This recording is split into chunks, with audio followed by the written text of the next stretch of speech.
the Cleveland Clinic has, they're doing a study, all because this town is about combat sports, right? Boxing, MMA, kickboxing, Muay Thai. So what they're doing is all the combat athletes in this town can go to the Cleveland Clinic and get a free MRI of their brain. And they're just collecting data to see if they see any changes in these combat athletes. We just finished this study. We looked at 23 combat athletes and we saw some significant changes in their vestibulo-ocular reflex. We tested by this special equipment which looked at dynamic visual acuity versus static visual acuity. So we just use a Snell chart, and the athletes read 20, most of them were at least 20/20, if not better than that. And then we started shaking the head, and they lost 5 levels of vision was the average. So it was a really significant loss of dynamic visual acuity, which is obviously critical in that sport because they're bouncing all around and the head's constantly moving. They wouldn't be able to see a punch coming with losing 5 levels of vision as they were bouncing around. So we're going to try to publish that. And again, with all of these concussion things, discussions, and especially in the NFL, getting a lawsuit, class action lawsuit with 3,000 NFL players, looking at concussions, we got to pay more attention to the vestibular system because it is damaged with head concussions. To put an athlete back on the field with a damaged vestibular system is asking for an injury. It's also reducing their performance. So are you going to have some courses coming up you're putting together for? Well, I only have one scheduled this year on vestibular training the athlete. That's going to be my first course. So I am going to start offering that as part of my courses, yeah. And then, like I said, we talked about you guys coming and bringing a system. That'd be cool to have there to go through these different exercises with the course participants, yeah. How many different athletic events can you work with on the balance cycle? I told you, it's based on the limitation of your imagination.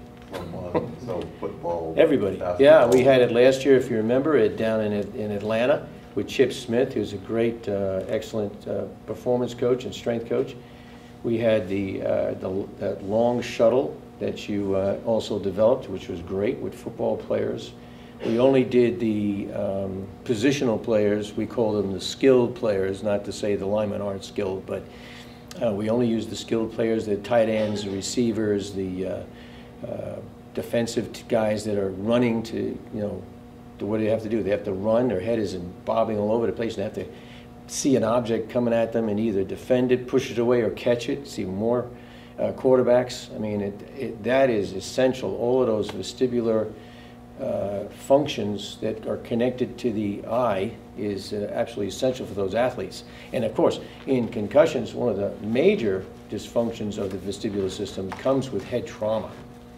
So a concussion is not only causing brain issues, brain damage, and serious problems in these athletes, but I don't think anybody's really looking at the vestibular system as a system that's dysfunctional. And certainly they're not, I don't think they're doing enough testing in this area to define that. Yeah. So do you use the balance at all for testing or just for training?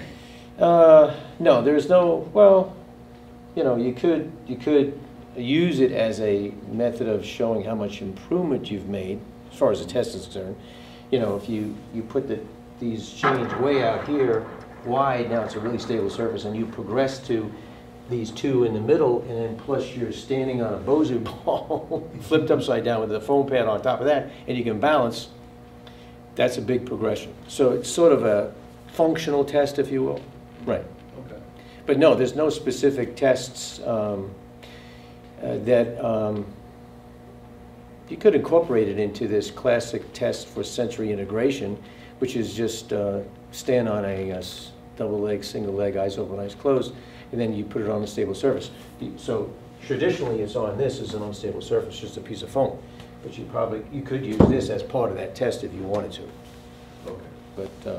But that'd be an injustice to this device to just use it for that test. Mhm. I would rather see my improvement progressing on this with unstable surfaces and throwing the ball, you know. So I tell my athletes, if they can't make it as a football player, they can always make it in the circus.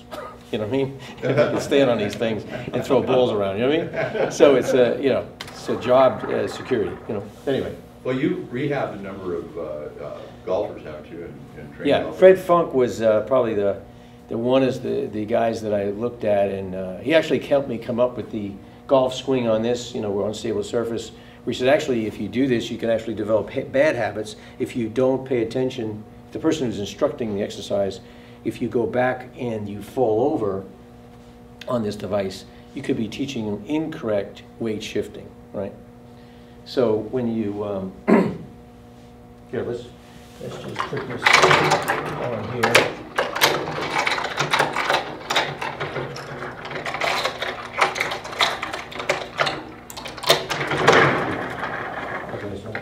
So this is what I mean, you know. For example,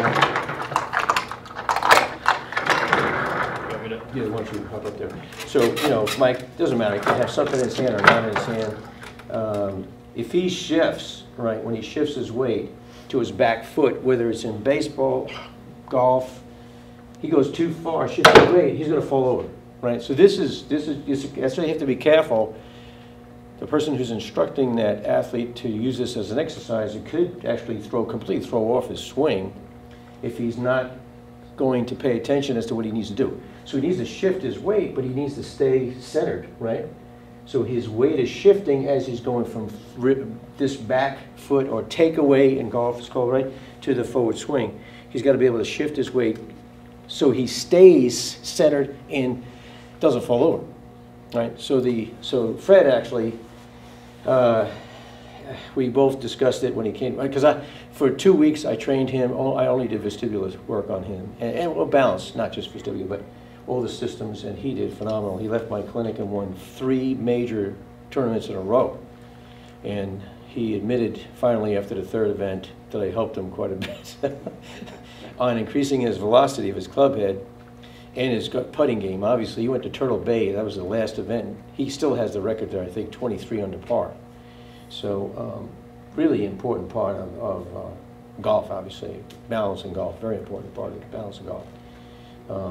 So again, this is the most unstable part of this, right? So it's a teeter-totter system. And so with the swing, or Mike could turn and face the plyoback, the plyoback, you know, rebounder or whatever, and now he's really unstable. So again, my maximum level of this is in that teeter-totter position with the Boza ball flipped upside down and this piece of foam on top of the Boza ball. And we've had a number of athletes. I wouldn't try that at home, especially when you're operating heavy equipment, but they've been able to stand up here and throw the ball on the plyoback, catching with one hand. I mean, stand on one foot, catching it, and throwing it, and don't fall over, right? Yeah, he's my witness. We've seen it. It's not every athlete. We don't ask every athlete to do that when it's appropriate, when we progress them. It doesn't happen the first visit, obviously. It happens after a while. But I tell you, the training is quick, right, Mike? We see really improvements quickly with this device. Absolutely. And which is nice. Progression is really quick, and that really translates to, I think it translates to improvement in performance, which my athletes have testified that that's the case, and also prevention of injuries.